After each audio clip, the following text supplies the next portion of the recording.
Hello everybody, it's Kevin with Inspiring How You See That, and today we have Brian. Hey guys. And we're going to be talking about an artist spotlight. And this is one of the bands that we've saw live many times, and this is very exciting. We've been wanting to do this for quite some time. Absolutely. And finally got some time to do we try to do so many segments, there's so many of them, but I would say we finally got to this one. Yeah, we've been wanting to do, and it's All That Remains. We're both big fans of All That Remains. Have been for at least a few years, for me, you even longer. And I love their sound because they've got that hard rock sound, but I love Phil Labonte's voice. He's very melodic. And I love how the mixing of that just comes out. It's incredible. And they formed in Massachusetts. They've been around for quite a while, since '98. So over 20 years they've been doing this. They've actually released 9 albums, which is quite a bit for a rock band during that period of time. The latest of which is 2018's Victim of the New Disease. And they're signed to Razor and Tie Records.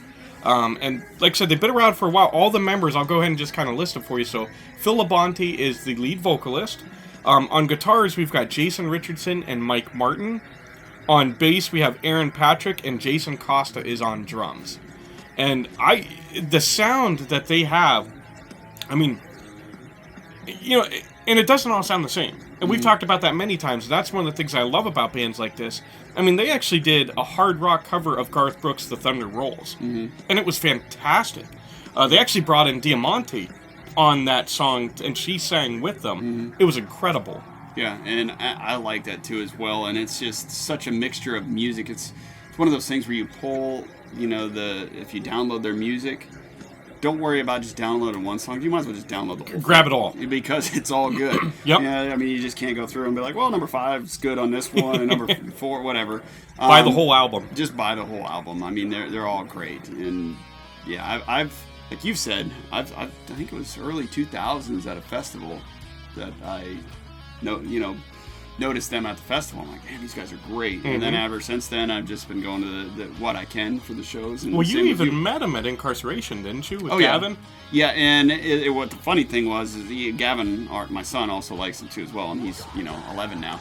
And at that time when he met him, I think it was a few years ago. I think it was 7 or 8, and they were kind of wandering around, at the prison like we were, because Incarceration is inside of the reformatory. And we were in there, and they were really cool. They come up and they took pictures with Gavin. It was cool because they were just started talking to us, and that's what I really like about bands is they're all there to have fun. Yep. And just have normal fun, people. Yeah, and playing the music and just know that you enjoy it. And then Gavin didn't even realize that. He's like, "Oh, cool, that was that band." And we were watching him on stage, and he was super excited, even when he knew, because it was probably 2 or 3 sets before they went on stage. Nice. Some of the other songs I want to kind of give you a good, starting point with them. Of course, I mentioned the Thunder Rolls. Everything's Wrong. This probably won't end well. And my favorite is What If I Was Nothing. I absolutely love that song. Yeah, that's a good one to jam to, just in the car. It's awesome. Yeah. I love the way that sounds. Just turn it up, crank it up. It just feels power when he sings. It's incredible. It is. So if you guys are out there, I think we'll put the link in there. There's a couple shows that they're coming up this year, and it's exciting. I've seen them on some festival rosters. Yeah, and I'm hoping we can make some of them, but like everybody, it's kind of hard to sometimes juggle the work schedule and also get out there and watch the festivals and shows. If we could, we'd make them to them all. Exactly. But yeah, so make sure that you check out All That Remains. They're an incredible band. We feel confident you're gonna love them. If you like this video, make sure you give us a thumbs up. Leave a comment down below. Let us know what you think of the band. Maybe what your favorite song is. As always, we love spending this time with you guys. Thank you so much. God bless, and rock on. See you next time.